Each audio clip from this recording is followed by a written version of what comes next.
Hello everyone, চলে এসেছি নতুন একটা ভিডিও নিয়ে। সেদিন বানিয়েছিলাম মোমো বাড়িতেই, চিকেন মোমো।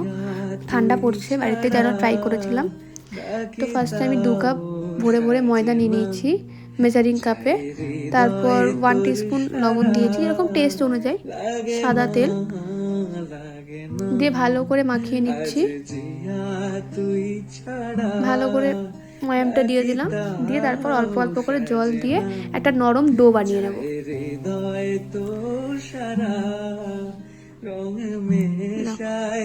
একদম করে একটু হাতে তেল ব্রাশ করে নিয়েছি ওর উপরে, দিয়ে তারপর ঢেকে দিয়েছি।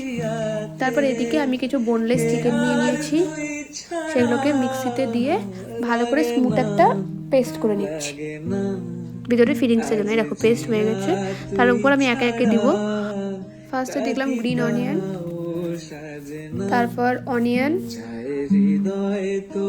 তারপর রসুন কুচি, লঙ্কা কুচি, একটু সোয়া সস, সব একদম মিহি করে কুচিয়ে রেখেছি, একদম যতখানি ছোট করা যায়। আর স্বাদ মতো লবণ আর গোলমরিচের গুঁড়ো।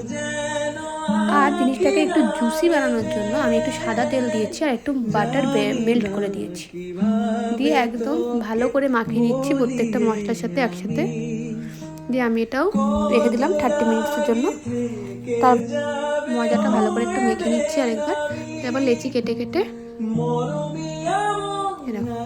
ভালো করে একদম একটা পাতলা করে আগে রুটির মতো করে বেলে নিচ্ছি, যেটা কাটার দিয়ে আমি কেটে নেব। এই রাখো, থিকনেসটা খুব একটা মোটা আমি রাখি।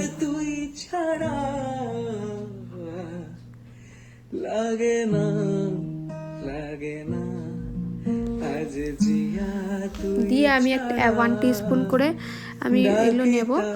দিয়ে দেখো মাঝখানটায় রেখে আমি একদিক দিয়ে ভাঁজ করা শুরু করব। আমি ভিতরটা একটু প্রেস করে দিলাম যাতে মাংস ভিতরে ফিলিংসটা বেরিয়ে না আসে। আর আমি আরেক সাইডে একটুখানি জল ব্রাশ করে নিচ্ছি, দিয়ে আমি মুখটাকে সিল করে দিচ্ছি। দেখো কি সুন্দর হয়ে গেল। আমি আরেকটা দেখিয়ে দিচ্ছি একটু ক্লোজ করে। আমি দুটো হাতে সাহায্য নিয়েছি। আমি এরকম করে করে একদিকটাতে আমি দুটো হাত দিয়েই করছি, দুটো আঙুল দিয়ে একদিকটা আমি ধরছি যাতে চিকেনটা বেরিয়ে না আসে ফিলিংসটা, আর একটা দিক আমি জল দিয়ে সিল করে দিচ্ছি। দিয়ে আমি এদিকে মোমোটা বানাচ্ছি, এদিকে আমি জল গরম করতে দিয়ে দিয়েছি। আমার মোমোগুলো বানানো মোটামুটি কমপ্লিট। এবার বাকি মোমোগুলো করেও আমি স্টিমে বসিয়ে দিচ্ছি। এটা করছি আমি এরকম একটা ছিদ্র পাত্র নিয়েছি, তার মধ্যে আমি তেল ব্রাশ করেছি। আমি উপরে মোমোর উপরগুলোতেও আমি তেল ব্রাশ করে নিয়েছিলাম। দিয়ে আমি এরকম করে ঢেকে প্রায় 15 মিনিটস রেখেছিলাম। এই দেখো, দেখেই বুঝতে পারছো যে মোমোগুলো আমার হয়ে গেছে। দিয়ে স্যুপ দিয়ে গরম গরম সার্ভ করেছি। স্যুপের রেসিপিটা আসবে নেক্সট ভিডিওতে। ততক্ষণ টাটা, বাই বাই।